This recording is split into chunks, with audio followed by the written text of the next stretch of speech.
Hello dear student, आप सभी का स्वागत है ज्ञान जीएस के ऑफिशियल यूट्यूब चैनल पे। तो जैसा कि हम सुबह 10 बजे हमारी मुलाकात होती है, ठीक उसी प्रकार आपके सामने हम प्रस्तुत होते हैं। तो देखिएगा कि क्या है, कल हमने क्वेश्चन को थोड़ा सा गलत बता दिया था। वहां पे हमने जून पढ़ लिया था 17 जुलाई की जगह। तो 17 जुलाई को हमने आपको बताया था कि विश्व मरुस्थलीय व सूखा दिवस के रूप में हम बनाते हैं। ठीक है, तो 17 जुलाई वहां पर ना होगा, 17 जून होता है। तो सही कर लीजिएगा, 17 जून को हम विश्व मरुस्थलीय सूखा दिवस के रूप में बनाते हैं। ठीक है, आज शुरू करते हैं बौछारों के साथ करंट अफेयर्स की। और करंट अफेयर्स के पहले प्रश्न को ही हम लेटेस्ट यानी कि 17 जुलाई के अकॉर्डिंग ही रखेंगे। ठीक है, तो 17 जुलाई 2023 को भारत के वित्त सचिव और निम्नलिखित में से किस देश की वित्त सचिव ने आर्थिक व वित्तीय संवाद शुरू करने की डिक्लेरेशन यानी कि घोषणा की है। ठीक है, तो किसने किसने की है? जापान, संयुक्त राज्य अमेरिका, फ्रांस या इंडोनेशिया। ठीक है, अब देखिएगा 17 जुलाई की ही न्यूज है, तो बिल्कुल लेटेस्ट है, यानी कि फ्रंट पेज पे छपी हुई थी द हिंदू के पेपर पे। तो देखते हैं वित्त मंत्री, भारत के वित्त मंत्री कौन है? तो भारत की जो वित्त मंत्री है वो है निर्मला सीतारमण। निर्मला सीतारमण। ठीक है, ये भारत की आपकी वित्त मंत्री हो गए। उसके बाद अगर हम बात करेंगे तो किस देश की? तो भाई इंडोनेशिया की। तो इंडोनेशिया की वित्त मंत्री की अगर बात करेंगे तो क्या है? मुल्यानी इंद्रावती। क्या नाम है इनका? ठीक है, इंडोनेशिया की बात करेंगे तो यहाँ पे हम लिख लेते हैं, क्या होंगी? मुल्यानी इंद्रावती। ठीक है, अभी ये भारत में आई थी और उन्होंने एक समझौता किया, डिक्लेरेशन दी। तो आपके किस देश के साथ? इंडोनेशिया। इंडोनेशिया कैपिटल की बात करेंगे तो क्या है आपके? जकार्ता। ठीक है, कौन सी कैपिटल है? जकार्ता। संयुक्त राज्य अमेरिका की कैपिटल वाशिंगटन है। फ्रांस आपके पेरिस कैपिटल है इसकी। और पेरिस किस नदी के किनारे है? तो मैंने आपको कल भी बताया था, पेरिस हमारा सीन नदी के किनारे है। और पेरिस में किसका हेड ऑफिस है? तो पेरिस में आपके यूनेस्को का मुख्यालय है। उसके बाद देखिएगा जापान। जापान की बात करेंगे तो जापान की कैपिटल है आपकी टोक्यो। ठीक है, अगर हम जापान की बात करेंगे कि जापान की सबसे प्रमुख नदी कौन सी है, तो जापान की सबसे जो प्रमुख नदी है वो क्या है? सीनानो नदी। तो सीनानो नदी जो है वो जापान की सबसे प्रमुख नदियों में से एक है, या हम कह सकते हैं जापान की सबसे जो प्रमुख नदी है वो क्या है? सीनानो नदी है। अगर टोक्यो की बात करेंगे तो टोक्यो आपके ईडो नदी के किनारे है। किस नदी के किनारे है? ईडो रिवर के किनारे है टोक्यो यहाँ पर। ठीक है, तो पहला प्रश्न हमारा यहीं तक कंप्लीट होता है। स्टेटिक के लिए हमने आपके लिए प्लेलिस्ट जारी की है, जिसमें हम पढ़ चुके हैं विश्व हेरिटेज। ठीक है, लोग कमेंट्स भी आए कि सर आपने ऐसा पढ़ाया है कि आज तक कि जो भी क्वेश्चन हमारे गलत हो रहे थे तो वर्ल्ड हेरिटेज से नहीं होंगे। दूसरा जो हम आपके सामने जो प्रस्तुत करेंगे चैप्टर, वो हमारा क्या होगा? तो वो हमारा होगा अंतरराष्ट्रीय संगठन, यानी कि जितने भी विश्व में अंतरराष्ट्रीय संगठन है उन सभी की क्या करेंगे? चर्चा करेंगे। भारत ने निम्नलिखित में से किस देश में अपना पहला महिला जूनियर हॉकी एशिया कप जीता है? अब देखिएगा भारत ने जीता है, ये तो प्रसिद्ध हो गया। ठीक है, ये पहली बार जीता है भारत ने। तो महिला एशिया कप किसकी जमीन पर जीता है? तो किसकी जमीन पर जीता है? दक्षिण कोरिया, जापान, भारत व इंडोनेशिया। तो देखिए भारत ने निम्नलिखित में से अपना पहला महिला जूनियर एशिया कप किसकी जमीन पर जीता है? तो किसकी जमीन पर जीता है? ठीक है, तो जापान में हुए थे आयोजित, और इसमें जो विजेता था वो क्या था? हमारा भारत। और भारत ने किसको पिछाड़कर जीता था? तो 2-1 से जीता था। और विजेता तो भारत हो गया, लेकिन उप विजेता की अगर हम बात करें तो कौन है आपके? दक्षिण कोरिया। तो दक्षिण कोरिया को हरा दिया था और भारत क्या हो गया था? विजयी भव यहाँ से हो गया था। ठीक है, तो भारत क्या हो गया था? यहाँ से विजयी हो गया था। ठीक है, इंडोनेशिया की अभी हमने बात की। दक्षिण कोरिया की बात करेंगे तो आपकी राजधानी है सियोल। क्या राजधानी है? सियोल। कह रहे हैं चित्त लुइस नदी खतरे में है क्योंकि यह डंपिंग ग्राउंड में बदल गई है। डंपिंग मतलब कबाड़ खाने में बदल गई है। और यह निम्नलिखित में से किस भारतीय राज्य में क्या है? किस भारतीय राज्य से संबंधित है? केरल से, मध्य प्रदेश से, पश्चिम बंगाल से या मिजोरम से? बहुत बढ़िया प्रश्न बनाया है। देखिएगा चित्त लुइस नदी, आपको ऐसा लग रहा होगा कि विदेशों में होगी, लेकिन है कहाँ? भारतीय के पूर्वोत्तर राज्यों में। अब पूर्वोत्तर राज्य के अंदर किस राज्य में है? तो इसमें जो पूर्वोत्तर राज्य है उसमें क्या है आपके? मिजोरम है। ठीक है, तो मिजोरम में है आपके। ठीक है, मिजोरम की अगर हम बात करेंगे तो देखिएगा मिजोरम की अगर हम बात करेंगे तो वो मुख्यमंत्री कौन है? जोनामंथक क्या है? मुख्यमंत्री हैं। गवर्नर आपके हैं हरिबाबू। हरिबाबू क्या है? गवर्नर है। डीएलआर नंबर यानी कि जिलों की संख्या कितनी है, लोकसभा सीटें कितनी हैं, राज्यसभा सीटें कितनी हैं? तो देखिएगा जिलों की संख्या है यहाँ पे 11, लोकसभा की सीटें हैं 1 और राज्यसभा की सीटें हैं 1। लेकिन विधानसभा की सीटें कितनी हैं? तो विधानसभा की सीटों की संख्या है आपके 40। तो विधानसभा की जो सीटें हैं उनकी संख्या कितनी है आपके? 40। ठीक है, तो विधानसभा की सीटों की संख्या है आपके 40 यहाँ से। ठीक है, ओके, तो चलते हैं अगले प्रश्न की ओर। यहाँ पर एक क्या है, एक आपका एक नेशनल पार्क है जो बहुत ही प्रसिद्ध है, जिसे कहते थे फोंगपेई नेशनल पार्क। इसको आप किस नाम से जानते हैं? एक बहुत प्रश्न आता है कि अब इस नेशनल पार्क को किस नाम से जानते हैं? तो अब इसको हम जानते हैं ब्लू माउंटेन के नाम से जानते हैं। किस नाम से जानते हैं इसको?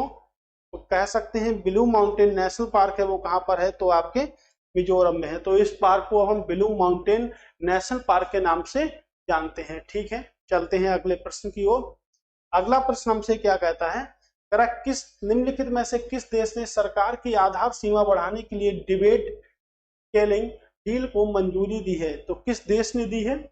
अमेरिका ने दी है, चीन ने दी है, रूस ने दी है, भारत ने दी है। किस देश की सरकार ने मंजूरी प्रदान की है? तो भाई भारत का ऑप्शन है। तो किस देश ने दी है? तो भारत ने इसको जो मंजूरी दी है। ठीक है, तो देखिएगा बाकी हम पढ़ ही चुके हैं, अमेरिका के बारे में भी जानते हैं, चीन के बारे में भी जानते हैं और रूस के बारे में भी हम यहाँ से जानते हैं। ठीक है, चलते हैं अगले प्रश्न की ओर।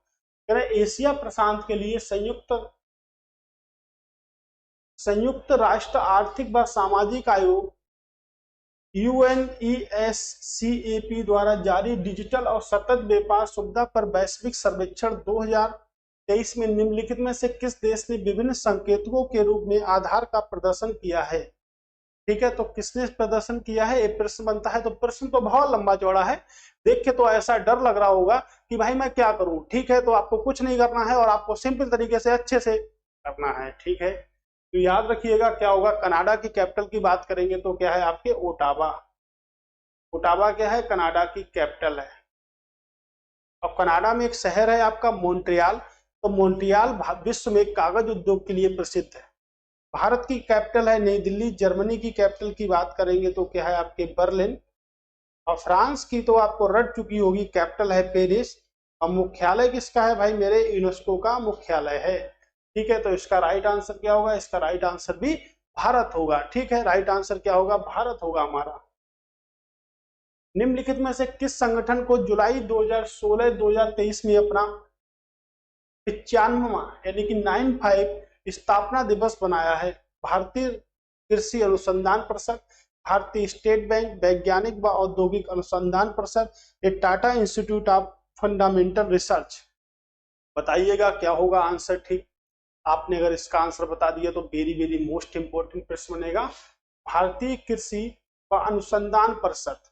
ठीक है, एसबीआई की बात करेंगे तो भारत का सबसे बड़ा सार्वजनिक क्षेत्र का व्यापारिक बैंक है, सबसे बड़ा बैंक है जिसकी विश्व में सबसे अधिक शाखाएं भी हैं। ठीक है, इसकी जो स्थापना हुई थी 1955 में हुई थी। इंपीरियल बैंक जो आपके 1921 में बना था, इंपीरियल बैंक ऑफ इंडिया, उसको परिवर्तित करके उसमें कई सारी बैंकों को मिला दिया गया और वहां पर नाम रख दिया गया स्टेट बैंक ऑफ इंडिया, जो भारत का सबसे बड़ा बैंक भी है आपका। 1955 में क्या हुआ था? स्थापित हुआ था।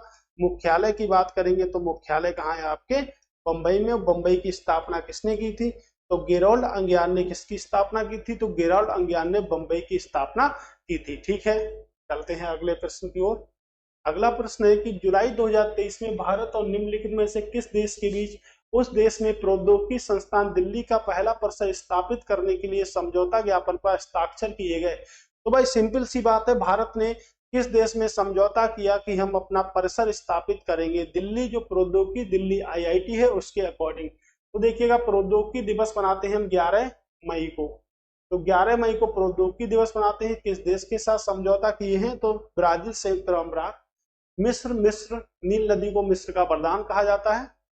ठीक है, तो इसमें जो सही आंसर होगा वो क्या होगा, संयुक्त अरब अमीरात। तो राइट आंसर हमारा यहाँ से क्या होगा, तो राइट आंसर होगा संयुक्त अरब अमीरात is the right answer of question.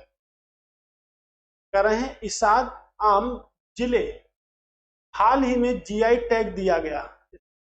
Isad आम को हाल ही में जीआई टैग दिया गया, यानी कि जियोग्राफिकल इंडिकेशन। पहला जीआई टैग जो दिया गया था वो 2004 में दार्जिलिंग की चाय को दिया गया था। दार्जिलिंग कहाँ है स्टूडेंट्स, तो दार्जिलिंग है आपके पश्चिम बंगाल में। तो दार्जिलिंग की चाय को जीआई टैग दिया गया था, ठीक है। तो दार्जिलिंग की चाय को जीआई टैग दिया था। जीआई टैग की जो प्राथमिकता होती है वो 10 साल के लिए होती है।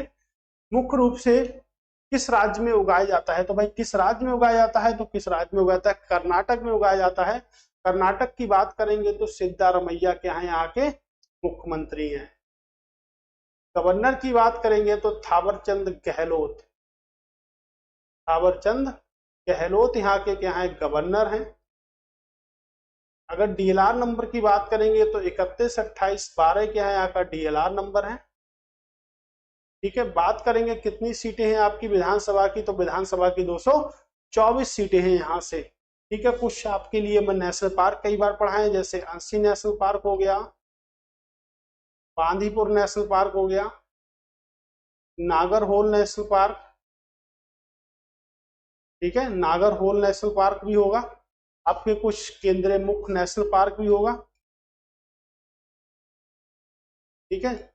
बन्नेरघट्टा नेशनल पार्क, सुनिएगा ध्यान से, बन्नेरघट्टा नेशनल पार्क। और आप डेली बेसिस पे करंट अफेयर्स के नोट्स बनाइएगा, ठीक है। डेली बेसिस पे अगर आप करंट अफेयर्स के नोट्स बनाते हैं तो आपकी नॉलेज जो होगी वो बहुत ज्यादा बढ़ भी जाएगी, और डेली आप उनको रिवीजन करिएगा, क्योंकि हमारे लाइफ में रिवीजन नाम का शब्द जो है ना वो गायब हो चुका है। तो जब तक रिवीजन नाम का शब्द नहीं लगेगा हमारी लाइफ में, तब तक हमें कहीं भी सक्सेस नहीं मिलेगी। तो सक्सेस प्राप्त करने के लिए सबसे जरूरी है रिवीजन, और रिवीजन अगर आप अच्छे से करते हैं तो आपको सफलता 100% मिलेगी। इसके लिए आपको लिए सबसे ज्यादा है कि आप कम से कम 24 घंटे में आप कम से कम डेली रूटीन पर 6 से 7 घंटे पढ़ाई करें, क्योंकि कंपटीशन एज ए कंपटीशन बहुत है भाई मेरे, है ना। एग्जाम हॉल में अगर जब बैठते हैं तो टाइम क्या होता है, एग्जाम हॉल में अगर सीबीटी हम देने जाते हैं तो उसका टाइम जो होता है उल्टा चलता है। तो सीधी गिनती गिनना तो आसान होता है, लेकिन उल्टी गिनती हम नहीं गिन सकते हैं। तो कृपया आप डेली अच्छे बेसिस पे नोट्स बनाएं। जब का आपका एग्जाम हो तो आप किसी भी यूट्यूबर या कहीं भी आप लोग ना भागें, और आप लोग सिर्फ अपने नोट्स को ही पढ़ें, लेकिन डेली रूटीन पर क्या करें, स्टडी यहाँ से आप करें, ठीक है। कह रहे हैं विश्व बाल श्रम विरोधी दिवस निम्नलिखित में से किस तारीख को बनाया जाता है, तो किस तारीख को बनाया जाता है, ठीक है। मैंने आपको शुरुआत में ही बताया था, जो मैंने आपको कल 17 जुलाई बताया था वो क्या है, 17 जून है। विश्व मरुस्थलीय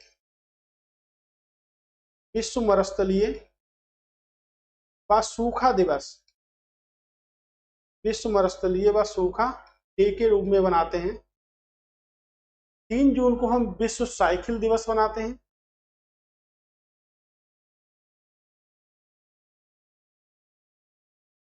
विश्व साइकिल दिवस बनाते हैं।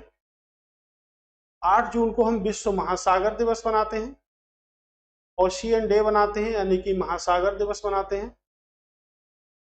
और 12 जून की अगर हम बात करेंगे तो 12 जून को हम क्या बनाते हैं, बाल श्रम विरोधी दिवस के रूप में बनाते हैं। तो बाल श्रम विरोधी दिवस के रूप में 12 जून को बनाते हैं। 3 जून को साइकिल दिवस, 8 जून को महासागर दिवस, और याद रखिएगा 17 जुलाई हमने पिछले वीडियो बता दिया था, आप उसको 17 जून कर लीजिएगा। हमने आपके कमेंट बॉक्स में मेंशन भी कर दिया है उस चीज को, ठीक है, यहाँ से। तो भाई आज की क्लास हमारी बहुत कम टाइम की हुई थी, ठीक है, लेकिन बेस्ट हुई थी आपके लिए। क्वेश्चनों की श्रृंखला आपके समक्ष प्रस्तुत है। दोबारा फिर से मिलेंगे हम 10 o'clock मॉर्निंग में, ठीक है। तब तक के लिए नमस्कार नमस्कार नमस्कार।